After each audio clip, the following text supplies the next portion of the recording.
Hey, what's going on? It's your boy BT, and I came here to talk some boxing with the thousands of True School Sports subscribers. I got my pops back for another video.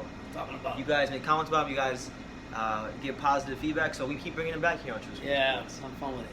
Having fun with it. But interesting topic, and I know you're gonna have a lot to say about this. Yeah. This is in regards to our homeland. That is Puerto Rico. That's it. Yo soy Boricua. Puerto Rico para siempre. There you go. Yeah. Now, two of Puerto Rico's very own, biggest modern day stars, they commented about why there's such a lack of superstars in Puerto Rico, because Puerto Rico, despite being a small island, is an island that has produced many of boxing's greatest fighters. Yeah. And right now, when we look at the landscape of Puerto Rican fighters, there really isn't nobody you can say, man, that's that guy. Nobody's been able to fill the shoes of Miguel Cotto since retired. Right. So, that's what it is. But here's what Felix Trinidad said in regards to why Puerto Rico is in a bit of a lean period, why it's in a drought as far as superstar fighters. Right. He said, I quote, "During my career, it was my father who sought out those great fights. Now there are managers who are also coaches, and they want their boxers to last a long time. And if they fear a certain boxing, then they step aside so they don't lose that title so fast. Don King was looking for an opponent, and my father accepted it because he knew what kind of fighter I was, what I could do against anyone. I faced Yuri Boy Campas, Obakar, later Oscar de la Hoya, William Joppy, Bernard Hopkins. They were opponents that I did not avoid. In Puerto Rico, there are many boxers who have avoided that hard road and do not get the opportunity to face the best in the division." Now, Trinidad is saying that they're not developing fighters properly. That talent development is not something that they're really doing a good job in right now.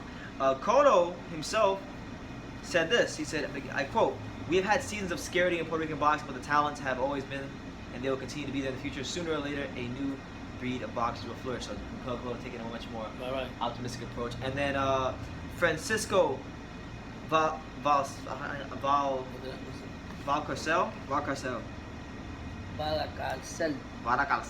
Yeah. For the president of the WBO, Puerto Rican-based organization, which I never heard that before, so I learned something new today. That's crazy. He had his take on why there's so much Puerto Rico, why there's a drought. He said, I quote, "There is a lot of talent, but it takes time. There are a lot of prospects, but until now, that top figure has not arrived. It goes in cycles. Each figure like this emerges. First came Wilfredo Gomez, then Felix Trinidad, and then Miguel Cotto. The extraordinary boxers are not born every day.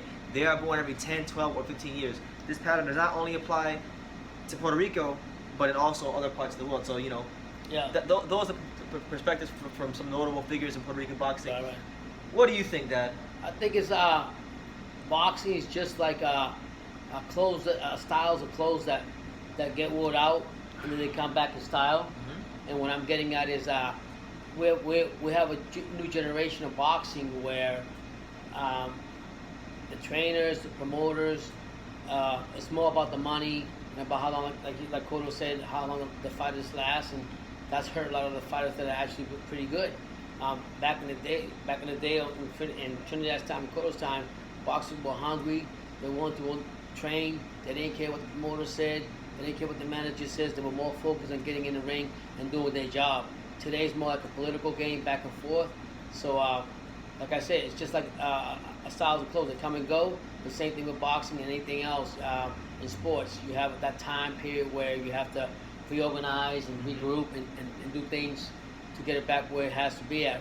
I thought that Felix Verdejo was going to be a big name for Puerto Rico. Yes, he won his last.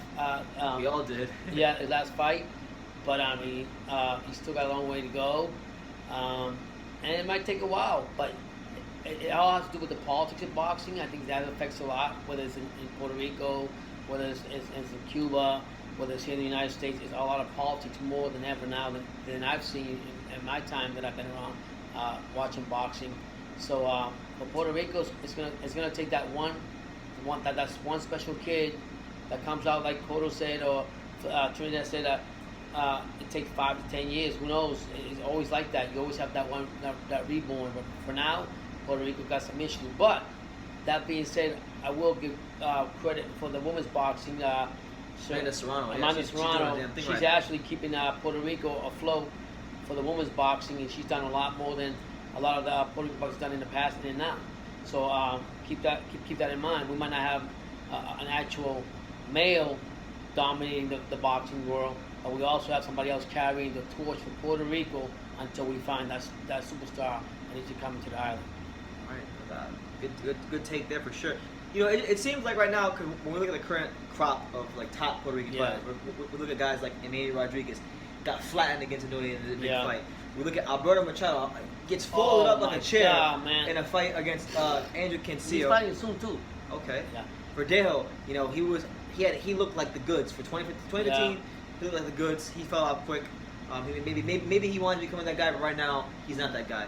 Jose Pedraza, never really been never been the creme de la creme of the division. And Christopher Diaz, he was lost last by Corey Stevenson. So I mean, to be a superstar, you gotta do what Cotto saying in past Puerto Rican famous like a bazooka. Wilfredo Gomez. Yeah, Gomez. You have to be able to not fear no one, and this step aside money and all this other stuff. It really hurts the sport. You gotta just fight the best and continue on, and that's how you get respectability and accountability for what you do in yourself and in the sport itself. So Puerto Rico right now is dodging a lot of bullets because they don't have that prime star that they really want, and it's gonna take some time. Yeah. I found Trinidad's quotes interesting because he mentioned how there's managers who are also trainers, and that they make their fighters duck certain fighters. Right. And what's funny is one person that applies directly to is Felix Trinidad's manager, Ricky Marquez, who's his manager and his trainer. Wow. And we've seen how that's and just so you know, Trinidad was working with Verdejo at one point. And what happened? I don't know, like Politics when he was having before he got knocked out. Because before he got knocked out, he had a string of wins but bad performances, and Trinidad was like trying to help him, take him under his wing, and so I guarantee you, he's referring to a guy like Verdejo. Right. And Verdejo, I'm not gonna lie to you, out of all the current crop of Puerto Rican fighters, you know, we could even throw in Derek Cuevas, who's on the come, he hasn't lost yet. Right. Verdejo has been the biggest letdown. The guy had the best amateur pedigree. If you go back and you watch him back in 2015, he looked like the goods. He was knocking dudes out with one singular punch going out of the body. I looked at this kid and I said, man, this kid is like a young Miguel Cotto. Yeah, and I'm a firm believer that for any type of boxing program to actually be successful, you got to have the old dogs that walk the walk and are now sitting back retired with the knowledge they have to build the boxing back to the level that it needs to be at. I'm talking about the Cottos, Felix Trinidad, all the fighters that have been around for Puerto Rico and have made a name for themselves and are Hall of Famers. I think they should be the ones setting the standard.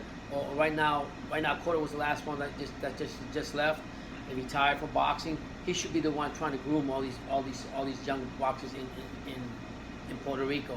He should take that responsibility, not just him, but everybody else as a whole, and in other countries the same way.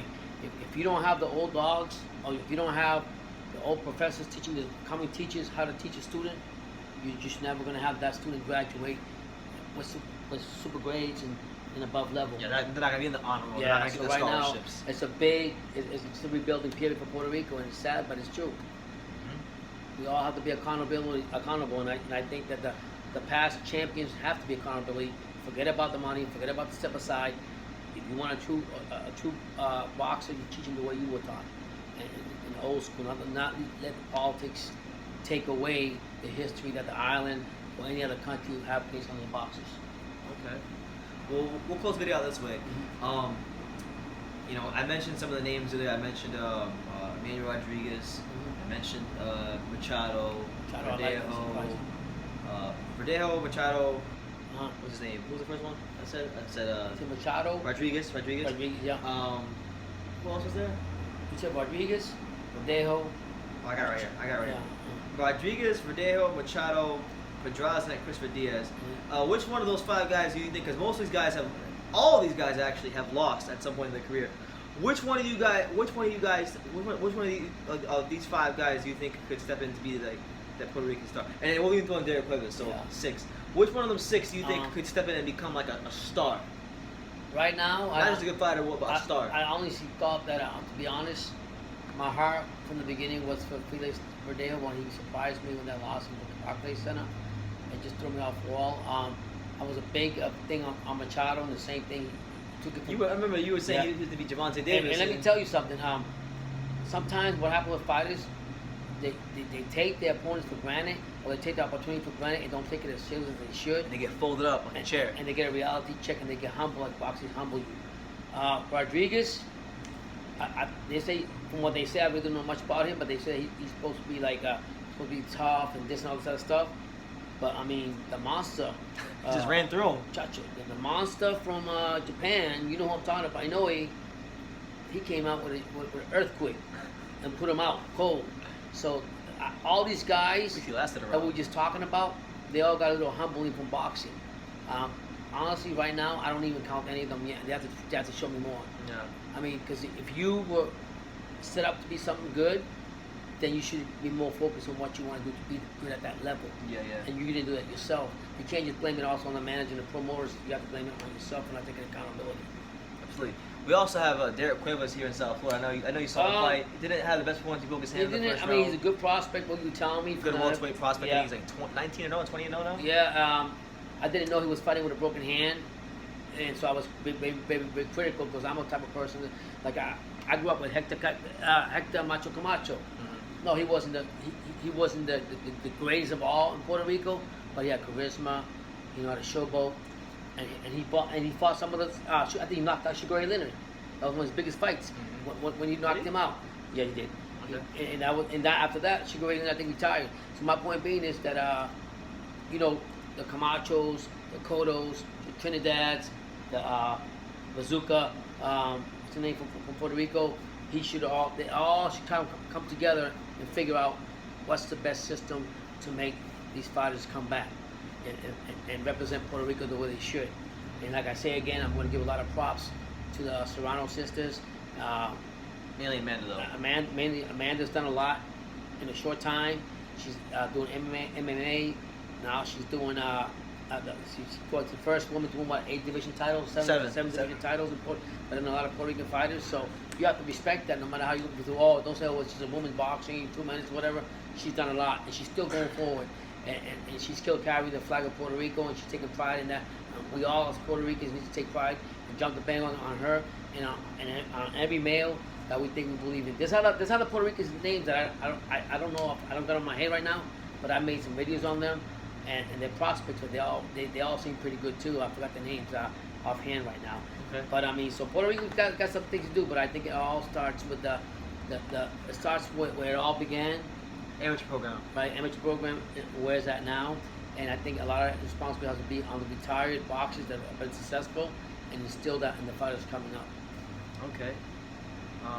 I'll say this, man. If they don't get the shit together, I just bought me a mouthpiece today. I bought me a mouthpiece today. I bought me some hair wraps. I'm about to start sparring soon. If you guys can't get it right, I'll learn some Spanish. You know what? I'll become the Puerto Rican cash cow Puerto boxer. Rico, vamos, para que lo sepa. I'll become the Puerto Rican cash cow boxer. I'll tell you this.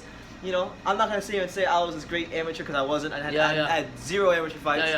But I just have good natural instincts in the ring, and I sparred a lot around. Just training at Canino's boxing gym here in DA. And a lot of professional fighters. Wow, greats. I mean, like it's crazy. Holyfield, Evander Holyfield, see me hit the bag. Riddick Bowe, I was at the gym yesterday. Riddick Bowe saw me hit the punching bag yesterday. And I think these guys just play around me because I think they just gas me because I have a real nasty right hook. I mean, my jab is okay. My footwork needs a lot of work. My head movement needs a lot of work. My straight left is average. But my right hook, phenomenal. And Holyfield said that I throw a better right hook than he does. And Bo said that I hit like a heavyweight. What I was telling. So hey, I might come and become the flag of Puerto Rican boxing. That's right here. He no joke. BT is no joke. Yeah. He represent the country right. But when you got Holyfield and you got Riddick Bowe, I don't know how many years they have together in boxing, and Jesse Robinson and so many more that see something just from instinct from a short time and they know something about a fighter before they even know themselves.